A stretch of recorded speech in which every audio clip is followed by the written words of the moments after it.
I'm here with Scott Allie, the now editor-in-chief of Dark Horse Comics. Let's hear what has been the big news for you for this convention. We really did a big rollout of creator-owned announcements. One of the biggest ones, one that I was involved with, Fight Club 2, the official sequel to the original novel by Chuck Palahniuk. Chuck and I got in touch, 8 months ago now, and we've been working on this for quite a while to get it set up. And we're working with Cameron Stewart and David Mack, the two artists on the book. Cameron's the interior artist and David's the cover artist. We've got a great team that's been meeting in Portland, where Chuck lives and I live, and Cameron spent the summer with us to get it all worked out and figure out creatively the direction for the book. Now, is this something that he'd been thinking about previously, or is this an idea that you all developed with him? No, this was something that came about because Chuck, living in the Portland area, he has gotten to know a bunch of comic book creators there, including Matt Fraction, Brian Bendis, and Kelly Sue DeConnick, and conversations with them, as well as a longtime friendship with David Mack, led him to the idea to do the sequel as a graphic novel. That's excellent. So let's hear now that you kind of have extended oversight. What's happening with the Buffyverse books?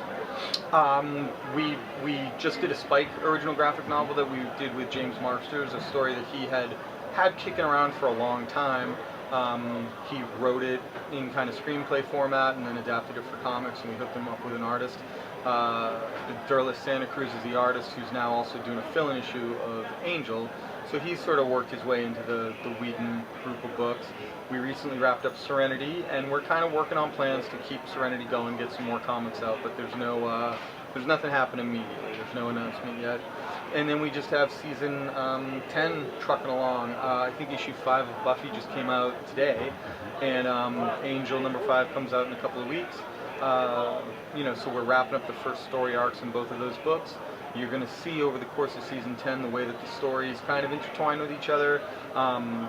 There will be crossover elements different from the kind that we did in season 9 between the two books, and in a way a much bigger kind of crossover than we've done before with the two titles.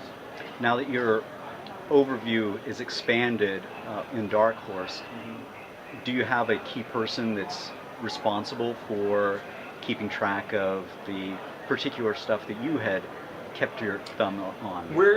It's pretty much the same. It's continuing the same. So I mean, my supervisory role in editor-in-chief, working with Mike Richardson and Randy Stradley to kind of guide the creative direction of the company, we've been doing that for a long time together. So the editor-in-chief job has definitely been a change for me. And it's led me to do some things like the Prometheus program that we're doing right now, which was an idea that Mike Richardson worked out with Ridley Scott and his kind of production team. I've executed it working with the editors in the department and a group of writers, where I'm not editing the books, but I'm working with 3 editors that are editing 4 issue miniseries in this really complexly intertwined story with Kelly Sue DeConnick, Paul Tobin, Josh Williamson, Christopher Sabella, and Chris Roberson, writing these stories and coming up with these characters together to tell one really big story that's going to tie the world of Prometheus and Aliens and Predator all together in ways that they haven't been before. That sounds like a big project. It's a big one, yeah. You can see it. It's a big part of our whole booth over there. How long is that going to take to roll that out?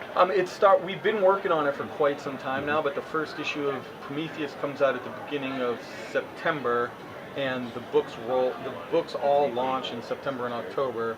They last 4 months each, and then there's a wrap-up book that Kelly's writing that sort of pulls it all together at the end in February.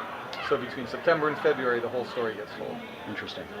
So now, in terms of what's going on with Serenity, you said you have some continuation ideas. Is there something on the horizon that you're... It's not as close as the horizon. It's stuff we're talking about, but those plans need to come together really tightly, really well. We got to make sure we have something worth really doing to tell the story right, to do a story that's worth doing with the characters. We can't just roll out a comic just because it sells really well. Is it tough now that some of the principal writers who were involved with it are on other projects to find people that have the voice that you expect? Yeah, I mean, that's a trick. There was a time when it was easier to get people like Jane Espenson to write more comics, but she has so much going on of her own that she stays involved with this stuff. She comes to the Writers' Summit meetings that we have, and she works with us on it, but we can't get a whole lot of actual writing out of her. And all of them have gone on to their own stuff and to kind of risen up in the industry. So they're all super busy. All the Whedon alums have been pretty successful. Now, what are some of the ideas that you have in mind of new things that you're thinking of launching down the road? Are there anything that you can talk about that are projects that now that you have a little bit more authority of a sense, that are things that you might be able to progress with? Well, I mean, any editor at Dark Horse is always sort of launching new books and launching new things. So I don't know about that. I mean, I've my focus remains a lot of the books that I'm doing myself. The Fight Club thing is a big one that I put a lot of time into making happen. But any editor at Dark Horse is always like talking to creators and talking to licensors about launching new things. So I mean, there's a lot of company initiatives on the level of Aliens, the Project Black Sky, the superhero books that we're doing. Those work with a certain amount of really high-level supervision. And there's new licenses that we're working on trying to pick up, negotiating with now. But like every editor, from the associate editors up through me and Mike and Randy, everybody's sort of working on their different projects. With Star Wars going away at the end of this year, sooner really than the end of this year, there's a lot of bandwidth opened up because like Randy Stradley and Dave Marshall, two of our best editors, dedicated a lot of their time to Star Wars, and now they're going to have a lot of time to focus on other things. Whether it's more video game comics, which is a lot of what Dave Marshall's done, or more involvement with the superhero comics, which Randy's been doing. They also have creator-owned books that they're bringing up. Dave has some stuff,